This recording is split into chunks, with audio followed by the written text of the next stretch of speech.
Leg day. Is that why you're hobbling? Leg day always sucks. Always sucks. You had a funny look on your face this morning. Do some squats. Andre, when you were at Rice in the gym, what was the heaviest deadlift you did? Heaviest deadlift, probably 450. No. Oh, wow. Twice your body weight. What did you see get done? What was Probably in the 6s. 600-pound deadlift? Yeah. So at least twice the body weight. Yeah. Yeah. Right? My guy wants to do he wants to do strength testing. So Saturday was deadlift. So we had every last possible plate we have in my garage, everything down to the 2.5s for deadlifts. And we started at 20 and we went down to 1. And all the weight I got is 300 pounds. So was able to get 300 pounds for 1. But that was after like 12, 10, 8. Those suck, man. Oh man, it was like it pulled everything. I felt it all weekend long. Now, is deadlift just going up to your waist? Or is it up here? No, deadlift is just from the floor to basically like this and then Okay. back down again. Yeah. That's So still good. I was pretty pleased with it. I was happy with it. And then he went on to say that you really should be doing twice your weight. So, that 600-pound deadlift for a 47-year-old guy in his garage with 3 kids and a wife, Yeah. I'm not doing 600-pound deadlifts. Yeah. Did you ever see the old lady? She's like 70-something. She's like an ex-bodybuilder. Yeah. She's doing deadlifts with. You remember what the weight was? No, there's a lot. Yeah, I mean, she's 70 or 80 years old. She's just doing it with like I don't know, a couple hundred pounds, just like it's nothing. What was your strongest bench, Dre? 350. Oh, really? That's a lot. Yeah. That's a lot. Grace like, yeah, no. No kidding. Hey. Hey, just get a cat, right? You don't have to deadlift 600. You could lose weight $150. Well, that's true too. Yeah, that's probably the better way. That's one way to reverse engineer it. Yeah. All right. Who knows CT Fletcher? Anybody watch this guy on YouTube? You guys like him? It's still your MFS set? Yeah. So I started. He has a movie on Netflix. Did you watch it, Dulce? This weekend. You watched it this weekend? I did too. Yeah. Firing. Yeah, it was good. Except I started watching it with my kid, Oh, yeah. and I was like, whoa. I mean, if you don't know who CT Fletcher is, I mean, this guy is like the worst language of all time. We got like 10 seconds in, I was like, you're out of here, kid. We're not watching this together. But I did watch the whole thing. What an amazing story, isn't it? Unbelievable. So he had a goal to be the strongest man in the world, and not through the strongest man competition where they're like lifting rocks and stuff, but actually doing 705-pound bench press in 1991. It was a lot of weight in 1991. So he was the strongest man in the world 7 times. That's crazy. 7 times. He was still close to like 40 back then too. Right? He's like 60 right now. I don't know how old he was, how old he is, but it was a pretty cool movie, man. It talks about really for those of you who may have, difficult memories of your upbringing and stuff. You ought to listen to C.T. Fletcher, man. His dad was a preacher too. His dad was a bad guy. Anyway, drove him his whole life, but pretty cool. Pretty cool story. Hey, let's talk about it real quick. We got some celebrations. Let's start on a good note. Donnie, you got some celebrations? Who are we giving stuff Yeah, to? absolutely. Just wanted to reward some of our top performers from last week. So, top performer last week was Mr. Sean Loftus. Yeah! Next is Mr. Baser. He's not in here though. but- Why would he? Busy one. Yeah. Next was on the list, Mr. Andre. All right, great. And then Marcos, there comes Mr. Baser up there. Marcos had 5, but the next in line was Mr. Nick DiPaolo with 4. Good job. That's all we got this week. Well, we do want to give honorable mention to Ariel for week 2, closing 2 deals. Good job, Ariel. Good job, guys. That's strong. That means you got to do 3 this week. Good job. 3. I'm on it. I got Hey, it. let's get into it. Just a couple things. We have LCA here on Thursday. Okay, so let's dress for success. We'll have a meeting and then we'll bring lunch in on Thursday. So let's be prepared for that. Couple discussions. The theme of the week is high value versus low value activities. So I want to go out to the group and start talking about it. The one thing that hopefully you guys have seen, which I think is an extremely high value activity as we start to ramp up the change here, this rebuilding of culture, the transformation of this company, getting it from 100 million to 1 billion. Let's go to $1 billion. Why not? If we miss and we get to 500, we did better. All right? We're shooting for $1 billion, and we're making changes to do that. Hopefully you guys have seen the changes in the front. Some might consider that a low-value activity. I consider it an extremely high-value activity. Here's why. If you have a customer that comes in to see us, and we put the name on that flat screen, seems like a low-value activity, ridiculously high-value activity. They love it, okay? So what do you have to do to take advantage of it? You got to tell Jen in advance who's coming in to see you, to sign docs, pay you a visit, just say hello, drop it on the screen. Doesn't matter whether they're coming in for business or not. Listen, if it's just a friend coming in, drop it on the screen. Your husband's coming in to take you to lunch, put it on the screen, okay? So let's talk about high-value, low-value activities. Just Let's give go. me like 30, 45 minutes in advance in case you guys have also sent me a ton. That way I can get your apps first and then the name on the marquee list. This week we have quotes. Richard, they're scheduled to be delivered this week, right? Our wall quotes? Yes, the 9th. The 9th. What's today's date? The 7th. Okay, so the 9th, so Wednesday, you'll start to see big 5x5 quotes, Vaynerchuk quotes and John Wooden quotes, all this stuff will start going up. We've got a few new pieces of furniture that are coming in. I consider those extremely high-value activities, although some might consider them low-value activities, is the start of the transformation, okay? Let's go around the room and just start throwing out your interpretation of high-value activities. Yes? Calling my existing customers. Okay. Got it. Anybody else with high-value activities? Thank you, cards. I love that. Seems like a low-value activity, but it's not. Very high-value activity. What else we got? Closing open. Got it. Go ahead. Calling into new LinkedIn connections.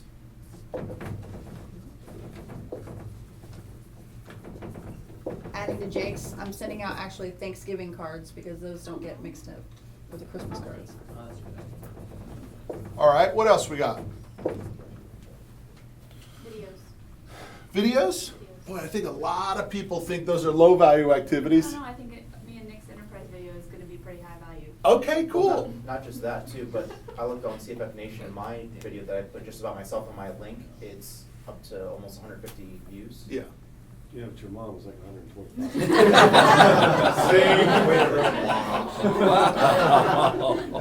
Yeah, but what are you doing with that video? Are you pushing it? Are you pushing it out to LinkedIn and everything Every else? single one of my emails. All right, we're good. Yeah, there we go.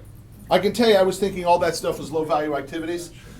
I got a thing from a guy this morning on social media saying that how bad his life is, but every morning he fires up my Facebook account, he sees those messages, and it makes the day better. He feels as though the messages that I put out are some of the best on all of Facebook. So it got me saying, all right, well, we'll stay committed to it, right? Because I'm bored with it too. I mean, it's like, shit, how much freaking motivation does somebody need before they actually start to do things, change their freaking lives, right? How many times can you read that shit before you start to put the do after it and do something with it? That's the big thing. Well, guess what? This guy is. We'll do more of it. Let's talk more about high-value activities. Working out. Massively high-value activity. Eating right. Hugely high-value activity. What else? We're writing your goals down. I love that. Goals, weekly, daily. What else we got? Spending time with your family. I love it. We really, listen, some of you might be better at this than I am, but I think the key is to say quality family time, right? Where you're actually present. You're at the park for an hour pushing the swing, not thinking of something else that you should be doing or could be doing, right? Not pushing the swing. How about this one? No booze. Boy, I think no booze is a high-value activity. Hugely high-value activity. Let's talk about a few more. I want to tell you a story about this on the personal visit side. Personal visits, while some might think it's a low-value activity because, hell, I could make 75 calls a day, or I could go see this one person, they're extremely high-value activities for a few reasons. Number one, you're sitting in front of the customer. I think Bonnie and Clyde said when they interviewed why'd you rob the bank, well, that's where the money is. Correct me if I'm wrong if it's not Bonnie and Clyde. Someone said that. Who said that? Anybody else know that who we attribute that? No. It wasn't Bonnie and Clyde. Yeah, that was. Was it Sarah and Taylor? Why did you rob the bank? Because that's where the money was. That's why you go on the personal visits, because that's where the people are. I'll give you a story that some of the veterans have heard. The newbies haven't heard this before, though. This was a number of years ago. I hate going way back on the stories, right? I like current stories. I think it was Jeff McManus, for those who remember Jeff McManus, right? The king of low-value activity. The pumper truck guy. Yeah. Huh? The pumper truck guy. Jeff was Jeff was the king of excuses. Like, he started doubling up on his excuses towards the end. Like, dog ate the homework twice, you know? Water heater kept blowing multiple. I thought you got the water heater fixed like 9 months ago. Yeah, well, you know, they missed something. It was so bad for Jeff McManus that we had a freeze one day. He couldn't get his key in the door, so he couldn't come to work because his lock was frozen, right? You can tell that story to Christian Hey, too. Jake. Yeah. Right. That's strange. I don't park my cars in the garage. I've always been able to get in, and even the days I can't, I put the hot hair dryer to it or a little bit of hot water, okay? But McManus said, hey, I want you to go on this sales call to Metro Ford on Irving Boulevard. I was like, man, I have been with those guys 1,000 times. I don't need to go back to Metro Ford. I can't stand those guys. Jake, what was his name? Jim, the dad? Griffiths. Jim Griffiths, and what was his dad's name? Jim is the Jim is the dad. And who was the kid? Who's the son? Mike. Was it Mike? Yeah. Well, then I'm in sitting there with Mike, with Jeff McManus. Terrible sales call. Sales call gone completely awry. I mean, this guy has no interest in us. Call comes to his desk. Of course, he takes the phone call, gets up in the middle of our pitch, leaves the office, doesn't say excuse me, just leaves. Goes, I guess, to the front desk, comes back and throws a business card in front of us and says, see, even while I'm sitting with you guys, other banks still call on me. It's a Bank of the Ozarks business card, 214 phone number, guy named Greg Berg. Sales call over for me, right? I never heard of Bank of the Ozarks. I never heard of Greg Berg. I don't know who he is and why it's a 214 number, but if he's calling on Metro Ford, maybe they want to buy deals from us. I immediately check out on that meeting. I'm like, we ready to go, Jeff? Let's go. Off we go. Get back to the office, call this guy Greg Berg. How much have we done with Bank of the Ozarks? 100 million with Bank of the Ozarks since then? Doesn't happen unless you go on the personal visit. So a low value activity turns into an extremely high value activity. Go see more customers because that's where the money is. You don't know whether the money is with that sit. With that customer, we don't know. But you never know where the fork in the road is going to present itself. Okay? So personal visits, ridiculously high value activity. Who said the goal setting? Was that Taylor? Was that you said that? Yes, sir. Fantastic. One last one. Who are you listening to? I'm telling you, listen to some people, read some people, watch some videos. It doesn't take much, y'all.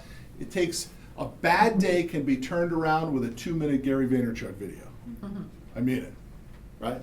Okay, let's talk about low value activities. What are we doing in here that we would consider to be low value activities? How about chit chat? It's really a low value activity. Cowboy game's over, y'all. All right? They won. And it's over. What else low value activity?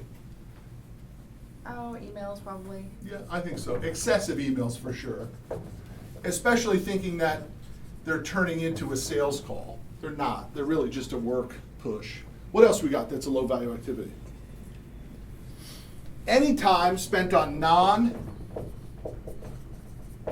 gen experiences. Okay? What else is low value activity? It is weird. It does seem like it's much easier to create high value activities than low value activities. I didn't know if that was just a mindset or if it was just activity in the office. Somebody said procrastination back there. Yeah, put it off. I'm going to use a Cardone word on that, the retreat, because that's really what it is, okay? And I'm going to say this, being comfortable versus uncomfortable. You want to be uncomfortable, right? So my pool is now 68 degrees. I jump in it in the morning and I jump in it in the afternoon. I love it. I'm gonna heat the pool consistently at 60. When Mother Nature gets it to 60, I'm gonna turn the heater on and leave it at 60 all year round. Because when I was looking up over the weekend what the water temperature is for Navy SEAL buds training, take a guess what that water is typically. 55. Low 50s. Oh, 50s. Right above the onset of hypothermia. right at the onset of hypothermia. That's exactly right. I've been in that Winter water weather. Jake, when you would surf in New Jersey, how cold was the water when you would surf? I went in Rhode Island, it was 45. 45, but you went with a I had wetsuit. a wetsuit. Yeah, I'm talking no wetsuit. Allegedly. What would you go in? No wetsuit surfing in New Jersey. What would you go in? 65, 60s. 65 or 60s? You'd go in with and wouldn't think twice about it? Blue. So what's wrong with him today? How long would you stay in? You're blue, that's Okay. okay. You're moving around a lot, so I mean, you're staying warm. I mean, when you're sitting, yeah, I mean, that's when it gets cold when you go under, but it's also 80 degrees outside too. Well, here's what I can tell you. At 68, your body starts to gasp for air. It already Like does. takes So when I jump in, I actually already now, my body wants to inhale when I'm in there. It's already starting to say, what did you just do to me? It's kind of like doing 300-pound deadlifts on Saturday morning in your garage. Your body's like, what the hell are you doing? But that's the point. Get uncomfortable. And amazingly, you end up, by the way, Tony, the only reason I'm doing it is because Tony Robbins said, remember what he said, Sarah? You're shaking your head? You remember what he said? I saw the movie and documentary. But why does he do that? There's a reason why he does that. Anybody know? I've seen the documentary too, I can't remember why. So Tony Robbins says his brain tells his body what it's going to do, not the opposite. So the hardest part about jumping into that pool at 68 degrees is jumping in the pool, right? And my kids are like, I can't do it, Dad. I'm like, yes, you can. Yes, you can. You can do it. You can do it. And then now you start to look forward to it. You start to look forward to that freeze, that uncomfortableness, that freakiness that happens when it's that freaking cold. You know, I love it. I love it. So being comfortable versus pushing yourself to uncomfortable is a low value activity, right? I mean it. Not shaving, dressing like shit, eating like shit, liquid lunches. Those are just horrendously low value activities that make high value activities, the chances for a high value activity that much lower. Okay? This is systematic, y'all. This is habit forming. This is rhythms, this is ritual. That's all this is. This is choice. This is, I'm literally choosing to do things that I know make me have a very wide and narrow funnel. I put a lot of stuff in and I get very little out at the bottom. Okay? Could be with anything, doesn't have to be money. Could be family time, could be physicality, could be relationships, all of that stuff. Okay? So just look at it from this standpoint. How many of us are doing this? We're putting a ton of stuff in, getting very little out. Okay? High value activity, bring your spouse some flowers, which I think I need to do today. All right? That's what happens when you spend your weekend without a real plan. A guy like me gets frustrated, gets angry, starts looking for people to blame instead of just going to do. When I get 2 days and I don't know what the hell I'm doing, it's like a bad 2 days for me, you know? But I'll bring some flowers today, and hopefully it'll be all right. All right? Anybody else need to do the same thing?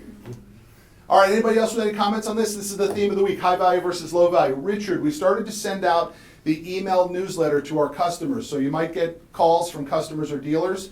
Rich, let's grab the template and send it out to everybody so they at least know what went out, okay? Nicely done. Rich worked real hard on it. Looks great. Okay? What we thought was a low value activity, which may over time turn into a high value. Anybody else on this one? All right, let's get after it. Let's go. Thanks for watching, and be sure to subscribe.